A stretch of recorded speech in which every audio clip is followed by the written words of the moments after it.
Hi guys, welcome to another episode of Android Programming. We'll be working with Fragments and Recyclerview. In this tutorial, you'll be going deeper with the use of fragments. You'll be learning how to create a recycler view of groceries item, descriptions, and price on a fragment. On click of each item, the duty page fragment replaces the list and you add that to the backstack. So you could easily get back to the Recyclerview items on backclick. We'll be modifying the source code of this video, passing raw JSON into Recyclerview, which you're seeing right there. I will implore you to watch this video, and if you actually know how to create Recyclerview and pass the JSON down to the SQLite database and call that using content provider, you could actually skip this. You can also get the source code from this GitHub link. I will be committing to this particular link as well, the changes I'll be making on this code. Let's get started. Initially, the flow of the code take this shape. Right there in the raw folder, I have the bunch of JSON objects which will be passing down to the SQLite database. In the DB contract, we created the columns needed, the content authority, likewise the path to the tables, and you have that set up right there in the DB contract. In the DB helper, this is where you have to create your table, also create the database with the database version, and as well you're going to read data from the raw JSON, which is sitting right there in the raw folder, and you'll pass that appropriately and save that to the SQLite database. These are done right there in the DB helper. You have that set up right there.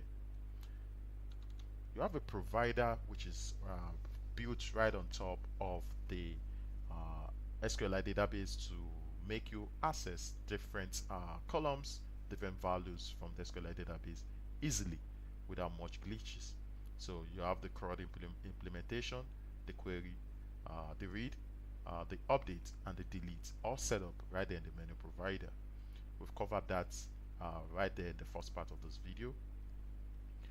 And the main activity actually use a loader manager to load up data from the SQLite database using the content provider or using the content resolver to make that work, pointing at the content URI and also loading that right there in the background. On load finish, the adapter sets the values down to the menu list adapter. The menu list adapter binds all the values gotten from the loader, and it binds them down to the item view, which will have structured a layout right there in the layout XML. We have that right there in the activity main, which is the Recyclerview, and the menu item. These are the items which will be binding data to right there in the menu list adapter. This is the general overview of how the code is. Now we're going to improve on this. We'll be creating a detail page, and that detail page won't be an activity, it's going to be a fragment. So we'll be having one activity which is going to be the main activity, and two fragments. The first fragment will handle the Recyclerview, while the other fragments will handle the detail page, and we'll be integrating that together and actually assigning on backstack to each one of them. So on backclick, you're going to get back to the Recyclerview, maintain the life cycle of the main activity.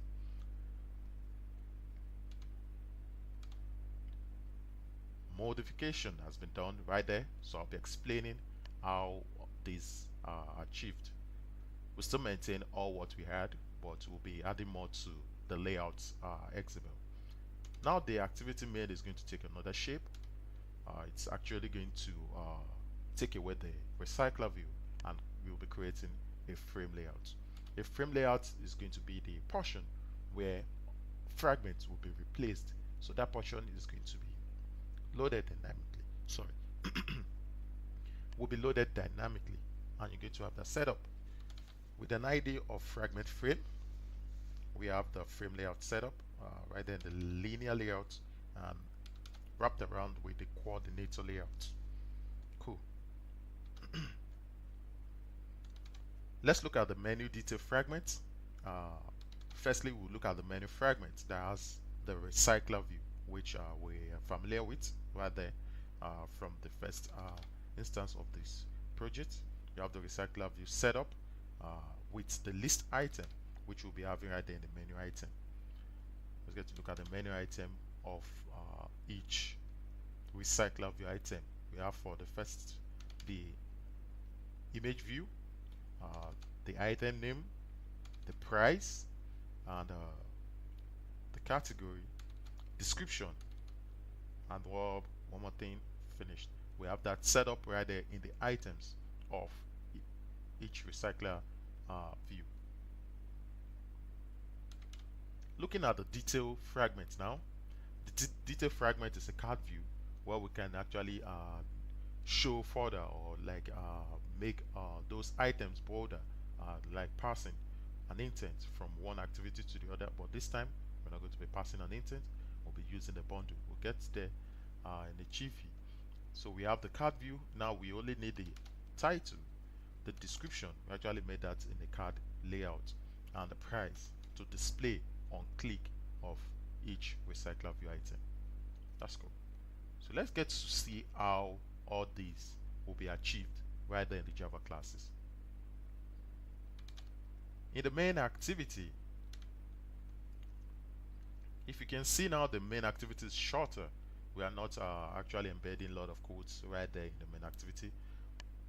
All the logics will be going to the fragment, which will be inflating from the main activity.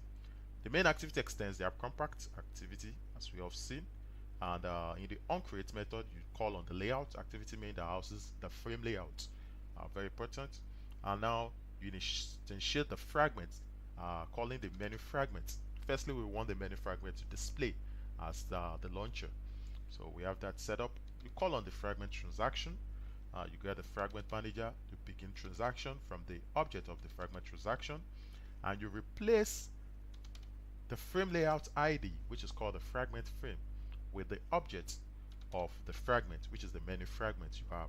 So you replace that right there and you commit the change. So on launch of this main activity, the first fragment that will display is the menu fragment.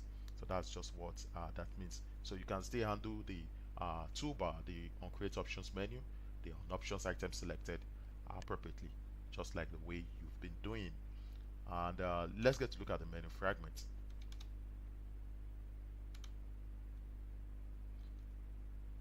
The menu fragment extends the fragment class, and it implements the menu list adapter on item click listener. I want you to concentrate more on what we're doing now. Also, it implements the loader manager to load data from the SQLite database using the content provider. Cool. We always have the onCreate view in the fragment that has some parameters: the inflator, the container, and the saved instance state, just like the way we have in the onCreate method of an activity. This is where you get to inflate the fragment layout, which is called the menu fragment, that houses the recycler view. Don't forget about that. You initialize the recycler view to call the ID used, and now we need an adapter to bind data to the recycler view. Call the menu list adapter. You pass null and get context. This null is actually a cursor. Since we are not passing cursor, we are actually loading this from the loader, and the get activity just mimicking the this keyword. You set the adapter to the recycler view, and this time you also set on item click listener to the adapter. So the adapter is going to listen to click. So that's cool. And the layout manager here is a linear layout manager. You could use grid, you could use staggered grid, anything you feel like. You have to return the view that actually inflates the fragment layout. Now on activity created, this is actually going to use up all the resources of the main activity. So you're actually going to declare it just the way you declare right there in the main activity. This is where we actually trigger the loader, and once you override the on activity created, you have to call on the super class on activity created and pass the save instance state of the bundle to it as a parameter, and you're going to trigger the loader at this point in time. And once you implement a loader manager and loader callback, you have to override three methods: the onCreate loader, the loader finished, and the loader reset. The onCreate loader will actually create the projection, which is the columns in question, and you need to return a cursor loader object, which is a bunch of data. That's where you point to the content URI based on the columns you need. If you are sorting, if there is a clause for an argument, you have to pass that right there in this portion. And on load finish, you get the data and set that to the adapter. On loader reset, you could set null since you're resetting the loader. Now the juicy part is the on item click. If you should notice, on item click used to sit right there in the adapter. Now we've abstracted it away from the adapter, and now it's sitting right there in the main activity. With the help of the implement, we actually create an interface and we implement the menu list adapter on item click listener. So this is a very cool way. If you've not actually done this before, I will employ you to take a cue from what I'm going to teach you now. You could actually abstract away the item click to actually work right there in the main activity, so that it's actually going to take advantage of some aspects of the main of the fragment rather. Since get fragment manager cannot be called from an adapter, you need that to be called right there from the fragment or from an activity. So on item click, overriding could actually do the work. So I'll be heading straight to the adapter before I come back to the item click. Let's get to see how we were able to implement some methods from the adapter down to the menu fragment. The adapter extends the Recyclerview adapter and pass the menu order, as we all know. And now look at the interface right there. We'll create an interface of on item click listener that actually houses a method called on item click that takes two parameters, the view and the position. Cool. So this is how we're going to actually make this work. Firstly, you need a menu holder. That's a class, the inner class of the menu holder that actually listens to clicks as well. But we are not going to actually implement the click in this class. We've actually abstracted away from here down to the menu fragment. Now there's a constructor that initializes the fields that were used right there in this adapter, that were used in binding to the adapter. Now you set the cursor to null on this time, and now the on item click listener object, you've created that. You also need a context. The adapter itself, that's the adapter constructor that takes the cursor. We pass null at this point because we're actually not passing a cursor from the menu fragment, and we pass the get activity when we are trying to make use of the menu list adapter constructor. And you have to initialize all these right here and have that set up so that it's not going to return null. Now we have the set on item click listener, which actually take the listener as an object, and it actually initializes it to the object of the listener, which was created up there. The other aspect is the post item click. I'll get to look at the post item click. If you should notice, we also set on click listener to the item view. Very important, which is from the view order. You have to do this, or else there will be a listener to the click.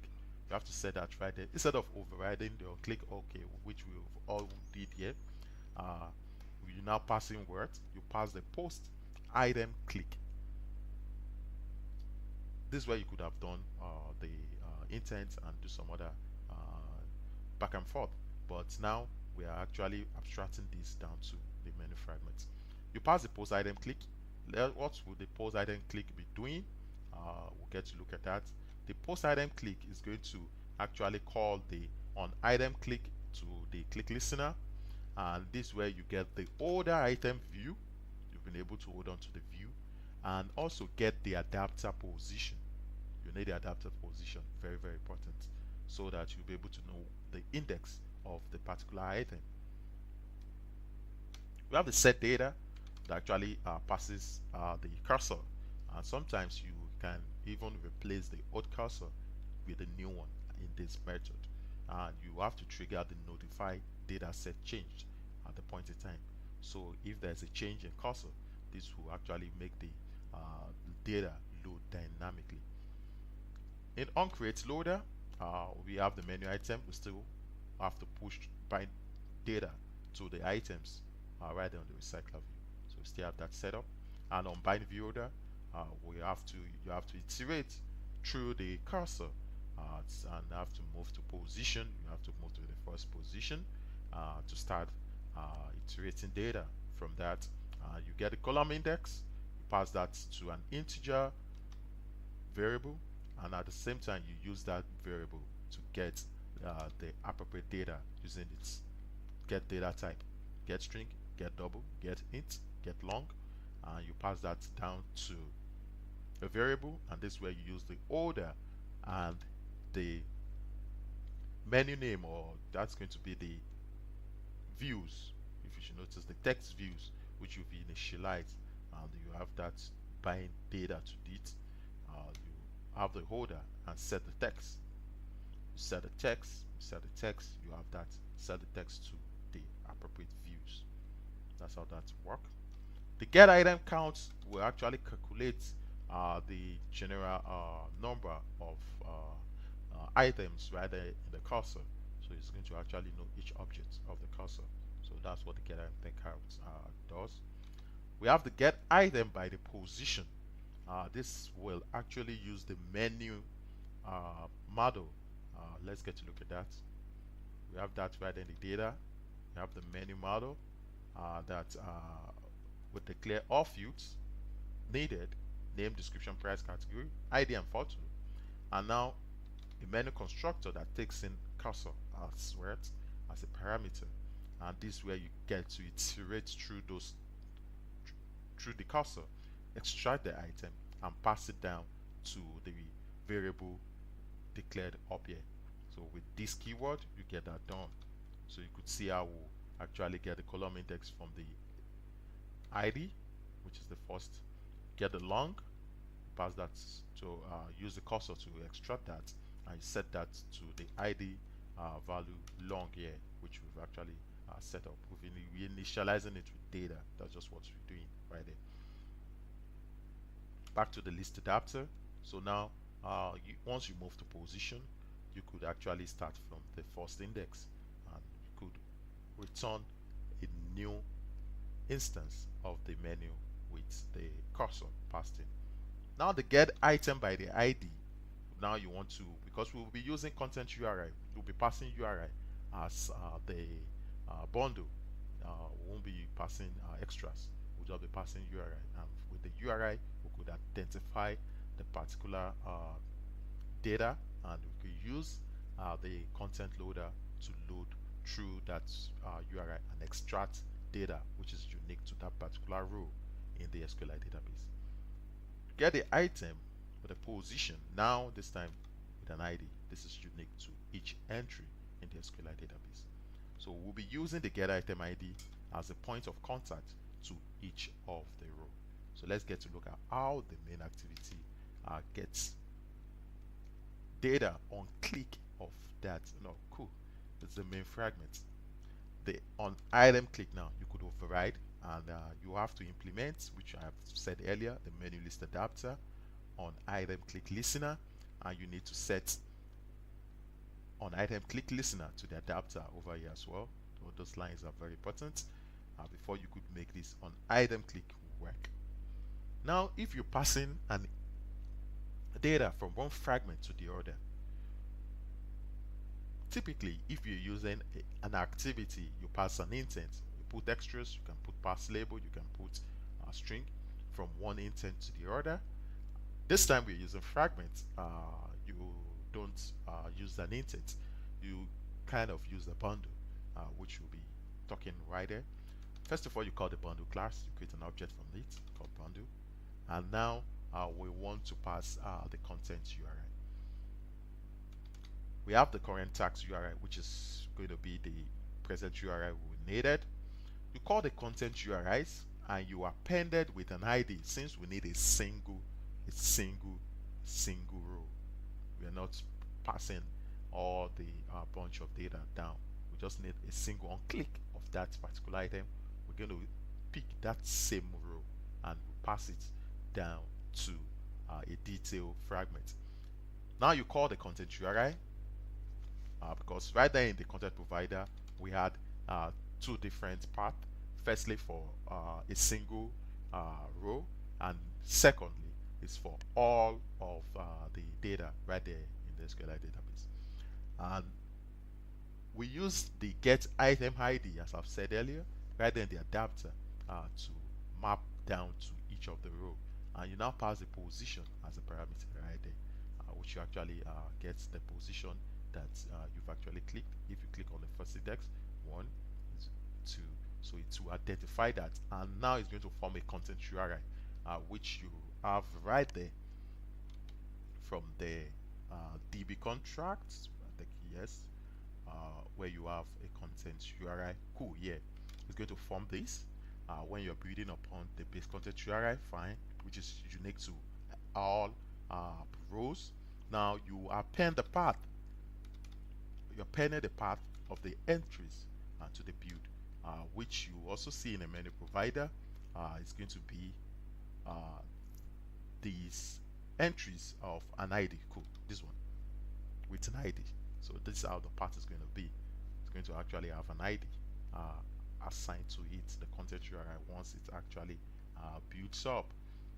So you have that set up, and now you would like to convert this to a string. Since you can just send, you can pass content URI to the bundle directly, you need to do some conversion. So we have to convert that to string. From string, you could now pass that to the bundle. So you could do the put string with a key called menu data, and now the URI, which is a string at this point in time. So you're passing it down to the bundle. Now the bundle has a string data. Now after that, you need to create an object from the menu detail fragment that will be expecting this particular data. You set the arguments and pass in the bundle as a parameter. Cool. You have the bundle as a parameter. Now that's not the end. You need to also replace fragments. You call the fragment transaction. You create an object. Get fragment manager. You begin the transaction. Cool. Now you're replacing the frame layout, which is just sitting right there in the main activity, and you're replacing it with a fragment object that actually has that bundle, that data that you're passing around. And now you need to add that to backstack, and you commit at that point in time, so that you could still get back to the menu fragment of Recyclerview. So once you have that done, we'll talk about the on-destroy view after the end of the session.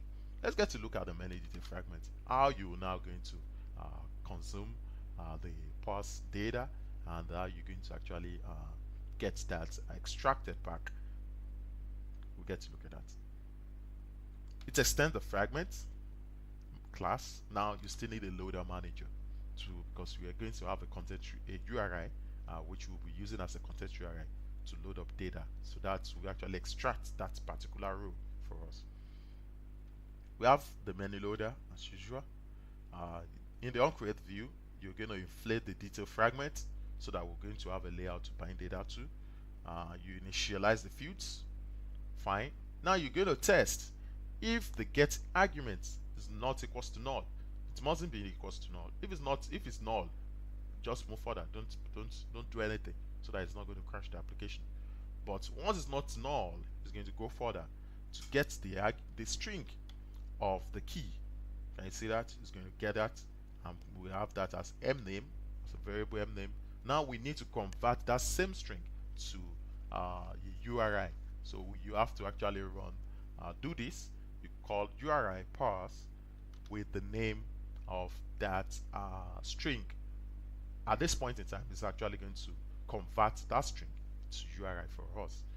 We have had that declared as a global scope, the URI data, so that you could actually call it from different methods right there in the fragment, and you have that set up. Set that data to the URI that was converted to. So cool. Now we have a URI we could use, and we'll move further. In the on activity created, you trigger the loader. think we understand that at this point in time. And now on the onCreate loader, we call on the columns we want to call at. And if you should notice now, the get activity, which will be the this keyword, we all know that, which is the parent activity context. Now the provider content URI to query at will now be the data, the URI which we converted. The projection is the columns we needed. The selection clause, argument, and sort order can be null since we are not doing any manipulation there. Now on load finish, once you load finish, you have a cursor of data. You have to move to first since we want to iterate through the cursor. We only have one data here because we're expecting one. So even the move to first might not be needed, but just still put that just for simplicity, because we're expecting just one data here. And now you can extract the value. We need the name, description, and price. Based on the, firstly you extract from the column index, and from there you get the cursor to extract the real value, and you pass that to the variable. You could have created the global scope right there. We've created the string variable, which you've seen right there. So now those variable has data, so you could now set that data to the view which we have right there initialized in the onCreate view over here, the name, description, and price. So you could just set data to that and it will display right there on the card item. Cool, simple. You can see how you actually use fragments to actually make this work. I think this video will answer some questions out there on how to work with fragments, how to make how to set up a click on a Recyclerview which will load up a fragment, and this actually solves it all. So you have that set up. This is just the behavior you need to establish to make that work fluently without glitches. We have the loader reset, and now you need to undo the back, because once you click on back without, if you didn't undo it well, it's just going to close the application. You need the behavior to work this way. On click of back in the data fragment, you need the menu fragment to load up, which is the Recyclerview. So you could easily pick on another item and get the detail. So for you to do that, if you notice, we're adding the bundles, some of the bundles to the backstack to actually keep the record of that particular stack. So for you to do that, just override the onDestroy view. So once you are clicking back at this menu of data fragments, this view will be destroyed. You won't see it. It's just going to get destroyed, and you could actually get back to the menu fragment that you've actually added to the backstack. So you have that set up. So now on the menu fragments, you could, because you have actually add that to the backstack as you've seen. And at the same time, once you click on back at this point in time, you need to exit from the application. So you could also call the destroy view here at the point in time to exit you from the application. This is just a simple way to approach that. We have so many complex ways that you could even see Stack Overflow to actually make you move from one fragment to the other on click of back button, which could be complicated, but this is the best approach, I would say, and I've tested and it works fluently with the kind of structure I created. So with this now, I'll be showing you the screencast of this video so you could understand what we've done visibly with the application working, and I will be committing changes to the GitHub link so you could actually pick up the source code from there. You could use it, and you could learn from that as well. Using fragments could be very handy and could be useful even with bigger screens where you get to do the two-pane, the master detail flow, and so on. And even when you are talking about responsive and designs in using the Android material designs to actually make the application responsive to different screen sizes.